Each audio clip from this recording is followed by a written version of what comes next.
Hey everybody, today we're just going to go over sizes. So I know it's a lot with all the models we offer, and then we're constantly coming out and we're trying to keep up with everybody.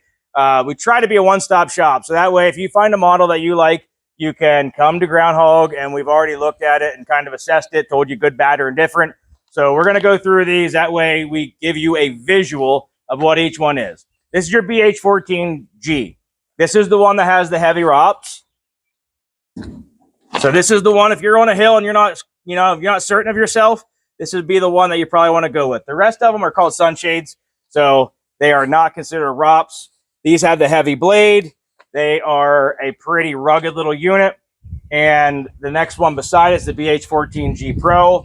Still going to be a heavy ROPS, but it's going to be a joystick unit. That's what your Pro is going to be. On every unit, it's going to be a joystick if it's a Pro. If it's a standard, it's going to have the regular console where your drive sticks and all your stuff is right here. And then I will show you the Dash 2s here in a couple seconds. As we walk through here, we're going to go over the Dash 2s as well and keep showing you the difference. That way you can see it on one video. You don't got to keep clicking back and forth. The 20s and the 24s. So the ZH20Ds are here and the ZH24Ds are here. The only difference is a little bit bigger engine in the 24s. The ZH20D, this one's going to have your hydraulic foot pedals. So a lot of folks ask, why is this one a little bit more than the BH24? Because you have hydraulic foot pedals, hydraulic control thumb, and I don't mean that it's operating a hydraulic cylinder. I mean the operations of it are hydraulically operated. So it gives you a smoother rotation and transition into your operation. You got your blade up here, and then all the normal stuff. We do hard lines on these now as well. We've extended the booms on these. We've done everything in the last 2 years that everybody's requested. I don't think that we have anything else to do. Pretty much what you order today should be the machine that you get for the next couple of years, unless there's something that we're not kind of capturing. But I think they're damn good units anymore. Not that the first ones weren't damn good. It's just we had some requests, like the booms being a little bit longer, dump heights, and so forth. And again, we've integrated all that. These have the heavy rods, polymolded canopy. And then from here, you're going to step into a 25. Actually, we're not going to do that. We're going to step down here, and I'm going to keep the 20s together. The BH20D, if you guys have been with us for the full 3-year run here, you guys know that when we revamp a model, like we pretty much discontinue it. I hate doing it, but there are a few models that I absolutely hated.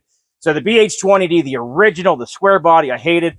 It was not easy to get to in anything, and it seemed to just be the one that if we had issues, it was that model. So this was the new BH20D. This was the revamped style. This was the new body style, and now they come with a U-boom.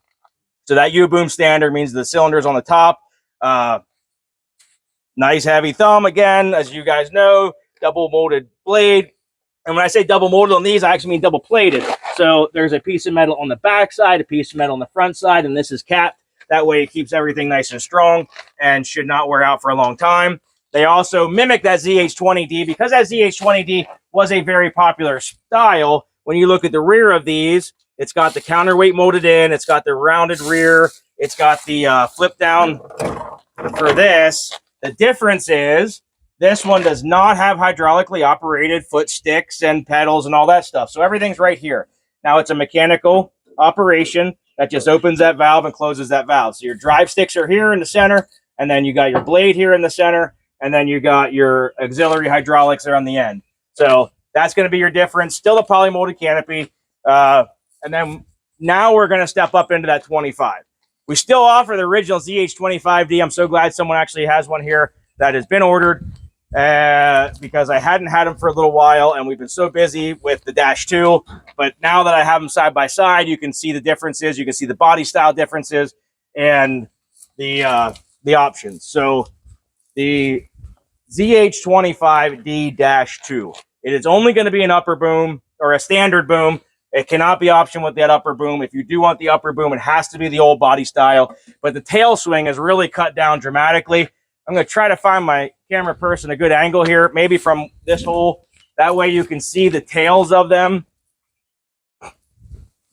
So the tail on this one is substantially less. So that way your tail swings a little bit less. Your cab room, you actually have more cab room getting into this one. So if you look at this clearance here, as you step into your unit, and you look into the clearance of getting into this one is a little bit tighter getting in. I mean, once you're in, you're in. But the joystick to stick is a lot tighter than this operation. And then the sticks are longer on the Dash 2. The seat is upgraded on the Dash 2. Both have heavy ROPs, so I mean that's not a big deal on either one. Both of these are optioned with 2-speed retractable track. The operations on the hows and wears is again a little bit different. So on a standard ZH25D, you have an exterior mounted over here that operates it, and then on your ZH25D-2, your blade is here. And I'm giving my camera lady a workout here, so bear with us, guys. It's going to be a lot of information. I'm going to try not to bore you. I'm going to pack it in.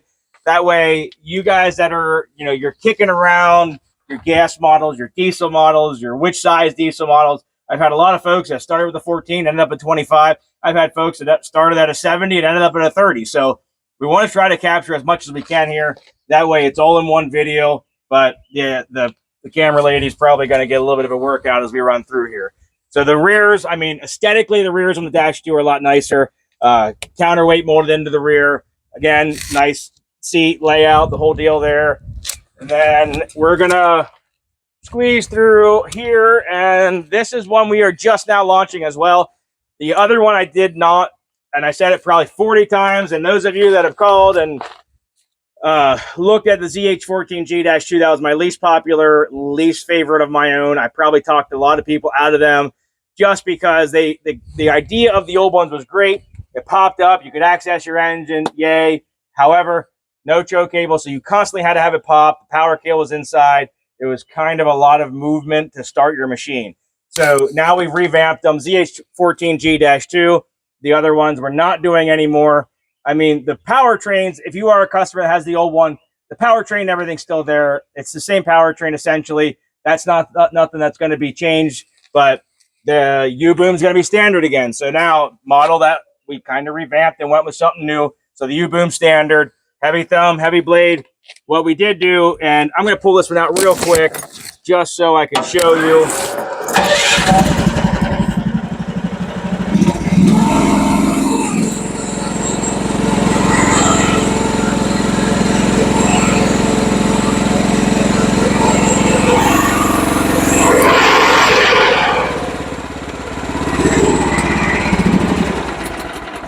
So still Dash 2, so upgraded console, but this entire gate now opens and locks. So you have a lock here, and now you can still access your engine. You can do your oil change right here. So oil change, oil check, everything is still very easy to access.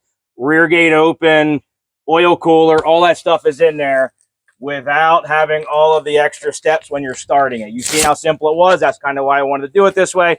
It's a nice quick start, nice and simple unit. So these are something that we just got in. We're also just launching. So poly-molded canopy, upgraded blade, tie-down points, U-boom is standard. Those of you that, you're going through your options and you're trying to option this, this, and this, some of our models are going to have it. So it is cheaper for us if we run an entire line that it is that way. And I mean, there's companies out there that do the same thing. I'm not going to pretend that we're the only ones, but what we've done is we've made the pricing kind of simpler so that if you want this style, it's this model. And the BH14G-2, which is going to be our last one in this series, in the gas series, is right here. So BH14G-2s, actually we're going to do this down here. That way I can have some KH14G-2s sitting side by side. Is a very popular model. This model is what I tell everybody. If you want a model that you can pretty much throw down a hill and roll it back upright, either this one or the BH14G. The only thing would probably be the ROPS is heavier on the BH14G, but everything else on this guy, counterweight, molded panels, everything is heavy duty, double gussets. Everything is very well done on the KH14G-2. And on the BH14G-2, these are made to be very simple to work on. So this is just 16 gauge steel, comes off with 5 bolts. The back comes off with 4 bolts. This entire thing's open. You can see your valve body, you can see your engine, you can see your lines, you can see absolutely everything in a matter of about 10 minutes. They also are the only ones with the auxiliary fuel tank. So auxiliary fuel tank is right there. Now, I don't think that it's a huge deal considering the fuel tank on this one is right here. So just, 6 to 1, half dozen another, pick your poison. But these guys are the only ones that have the ISO SAE on our gas unit so far. And I like the unit. I like it as a mechanic because it's quick and simple to work on. It's quick and simple to analyze. The only thing that I suggest that if I'm doing one of these is I add the counterweight on the bottom. Actually, this guy has one ordered. And that gets you extra 80 pounds on the rear. So if you look at this 1-inch plate, and then inside we also have stacked steel. So it gives you 165-pound counterweight. At least it does give you a counterweight then. So if you have your blade up and you bop the boom and you feel the tail come light, it's going to be worse where you don't have a counterweight, obviously, compared to having the 160, 170 pounds on your counterweight. Still with the Dash 2, you're going to have the upgraded console, so just keep that in mind. And then here's your BH14G. Back to it. We got our BH14G2, KH14G-2, and BH14G. Again, bigger, heavy ROPS, and then the console is a standard console. So that is everything I can tell you guys on those runs. I'm going to give you another 2 minutes, but those of you that are mostly trying to look at this would be where you can finally exit this video. But I'm going to show you the 24s real quick and my 30s. That way you can have everything in one video. There is a 40 up here as well. That's starting to step into the bigger stuff. The 24s, polymolded canopy, heavy blade, hydraulic thumbs on all of ours. The thing with the 24s, why they're a little bit cheaper. They have the blade on the foot. They have the swing on the foot. And they have mechanical drive sticks. They're a very popular model, but that is why they're a little bit cheaper. As we continue to improve here, we've now added the armrests on these, and I know that's going to piss off some of my old customers. I apologize for that. It was something that I just got done, literally the last 28 that came in. So we got the armrests on now, and we have a few other things that we've been able to add, like the ISO SAE button. The ISO SAE button, I'm still 50-50 on. And those of you that are not mechanics, I'm going to tell you, do not do it because here's why. We like to keep our machines very simple. Those add an extra valve set and an extra solenoid that rotates your pressure from one to the other. So when you push this button, you're taking your hydraulic pressure, you're routing it from the one side of the valve to this small valve that now tells it, here, we're going to do this. And then when you go back to ISO, it does the same thing. So you got 2 extra valves, 2 extra solenoids, and extra button. Honestly, if you know how you operate your machine, just switch the lines, let it there, and forget it. I mean, they're not overly expensive on these models. I think it's like a $195, but it's going to give you several more items that could go bad and will go bad at some point. So back to these. Blade is on the foot. So just a simple mechanical pedal. No different than Kubota, and I'm going to show that today. I'm going to show you that Kubota runs the same kind of setup. So no different than Kubota. The other ones are simply, in my opinion, a little bit better. And then mechanical, valve linkage, and then mechanical for your thumb. So that is what makes the 24 just a little bit cheaper. They also have a little bit lighter ROPS, and these can come option with a D902 or D722. Right now, Kubota is so far behind. I can tell you if you option one of these, it's going to be with D722. That being said, obviously all the 20s, that's what they run. And you're only ever going to make so much pressure. And as long as that is not dying under that pressure setting, you're not going to make, the horsepower is not going to matter. So here's a K008 Kubota, and this is their setup. A small foot pedal to run blade or hydraulics, small one for the blade, and then just a little unibody. I mean, and then you got no foot room, you have no leg room. In my mind, ours have more leg room. I mean, not even in my mind, in pure measurements, they have more leg room. They are higher, so these are bending over even further. So those of you that are, Kubota is awesome. I will tell you that I think Kubota engines are awesome. I agree 100%. For the extra $20,000 or the $20,000 overprice, I don't think they're that awesome. And maybe, I mean, that's up to you guys. I tell everybody the same thing, and I'm going to say it 100 times more till I retire. If you want pristine, beautiful, every time you look at your machine, buy a Kubota, buy a Bobcat. If you want a machine that'll still dig a hole for a lot less money, we might be a feasible option for you. If you need that support, I am adding more dealers. I think we're up to 21 or 22, somewhere in that neighborhood, and we're continuing to add dealers on top of dealers on top of dealers, which will give you the support. However, if you need that support where your Bobcat dealer is 15 minutes away, I also suggest going to a name brand. We support you guys, and we have helped everybody to our full ability, but if I am 9 hours away and you call me and you say, hey, Nick, I have a dead battery, what is it?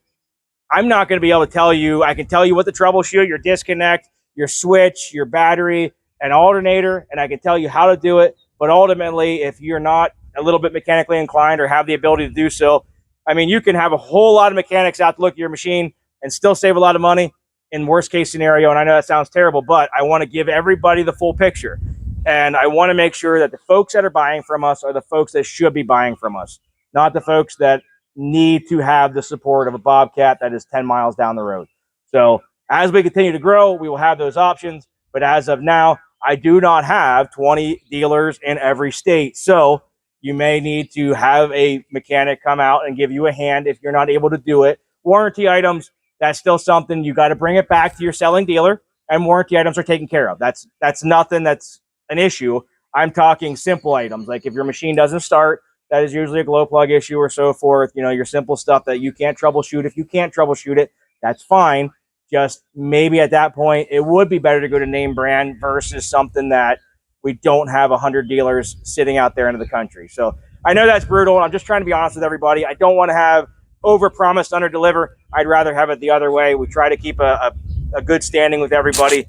That's a lot of information. It's a long video. I really apologize. I appreciate everybody sticking out to the end. If you guys are interested, give us a call, 570-765-9338. Really appreciate everybody, and we'll catch you on the next video. Thank you. Have a good one.